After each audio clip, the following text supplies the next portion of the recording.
இயேசுவில் எனதருமை சகோதர சகோதரிகளே, இன்றிலிருந்து நாம் லேவியர் புத்தகத்துக்கு செல்கிறோம். இந்த லேவியர் புத்தகத்தினுடைய முதல் அதிகாரமானது எரி பலிகளை பற்றி நமக்கு எடுத்து வைக்கிறது.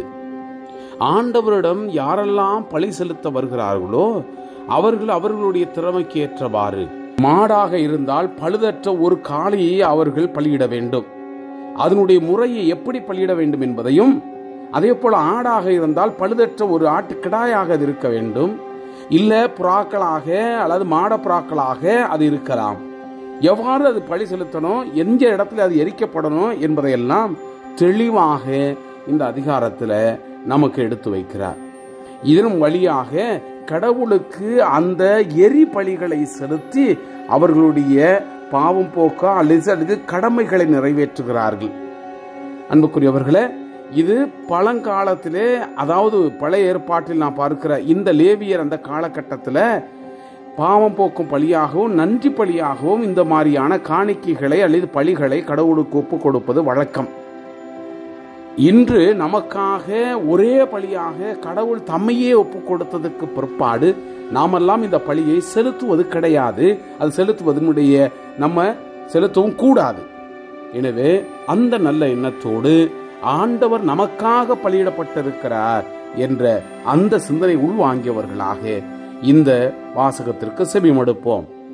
ஆண்டவர் மோசேயை அழைத்து சந்திப்பு கூடாரத்திலிருந்து அவரோடு பேசினார். இஸ்ரேல் மக்களோடு நீ பேசி அவர்களுக்கு சொல்ல வேண்டியது, உங்களில் ஒருவர் ஆண்டவருக்கு நேர்ச்சை செலுத்த வந்தால் மாட்டு மந்தையிலிருந்தோ ஆட்டு மந்தையிலிருந்தோ கால்நடையை ஒப்பு கொடுப்பார். அவரது நேர்ச்சை எரிபலி எனில் மாட்டு மந்தையிலிருந்து எடுக்கப்பட்ட பழுதற்ற ஒரு காளையை அவர் படைக்க வேண்டும். ஆண்டவர் திருமுன் ஏற்புடையதாகுமாறு அதை சந்திப்பு கூடார் நுழைவாயிலில் அவர் படைக்கட்டும். அவர் எரிபலியில் தலைமையில் தம் கையை வைப்பார். அது அவருடைய பாவத்திற்கு கழுவாயாக ஏற்றுக்கொள்ளப்படும்.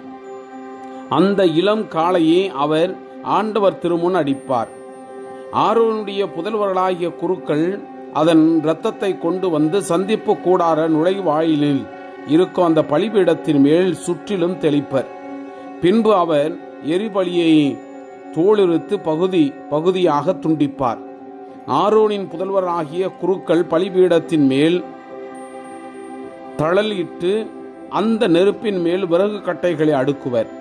ஆரோனின் புதல்வர்களாகிய குருக்கள் துண்டங்களையும் தலையையும் கொழுப்பையும் பலிபீடத்தின் உள்ள நெருப்பில் அடுக்கி இருக்கிற அந்த கட்டையின் மேல் அடுக்கி வைப்பார். அதன் குடலையும் கால்களையும் தண்ணீரில் கழுவி அதை எல்லாவற்றையும் குருக்கள் பலிபீடத்தின் மேல் எரித்து விடுவர். நெருப்பாலான இது ஆண்டவர் விரும்பும் நறுமணம் மிக்க நெருப்பு பலியாகும். எரிபலிக்கான அவரது நேர்ச்சை ஆட்டு மந்தையில் உள்ள செம்மறி அல்லது வெள்ளாடாக இருந்தால் அவர் பழுதற்ற ஒரு ஆட்டுக்கிடாய் கொண்டு வர வேண்டும்.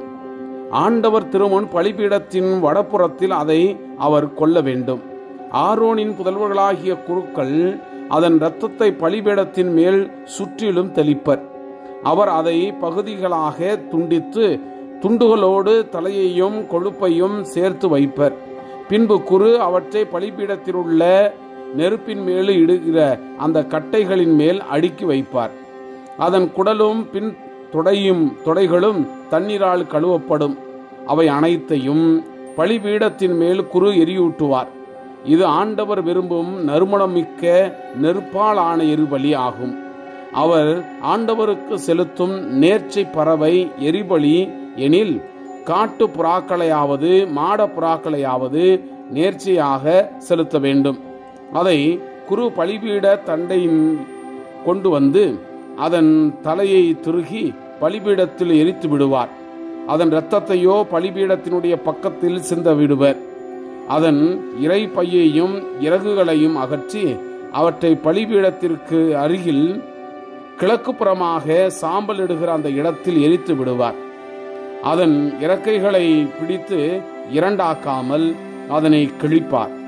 அவ்வாறு கிழித்த பின் குரு அதை பலிபீடத்தில் உள்ள நெருப்பில் இடுகிற அந்த கட்டைகளின் மேல் எரியூட்டுவார். இது ஆண்டவர் விரும்பும் நறுமணமிக்க நெருப்பாலான எரிபலியாகும். Praise the Lord. இயேசுவுக்கே புகழ். மரியே வாழ்க.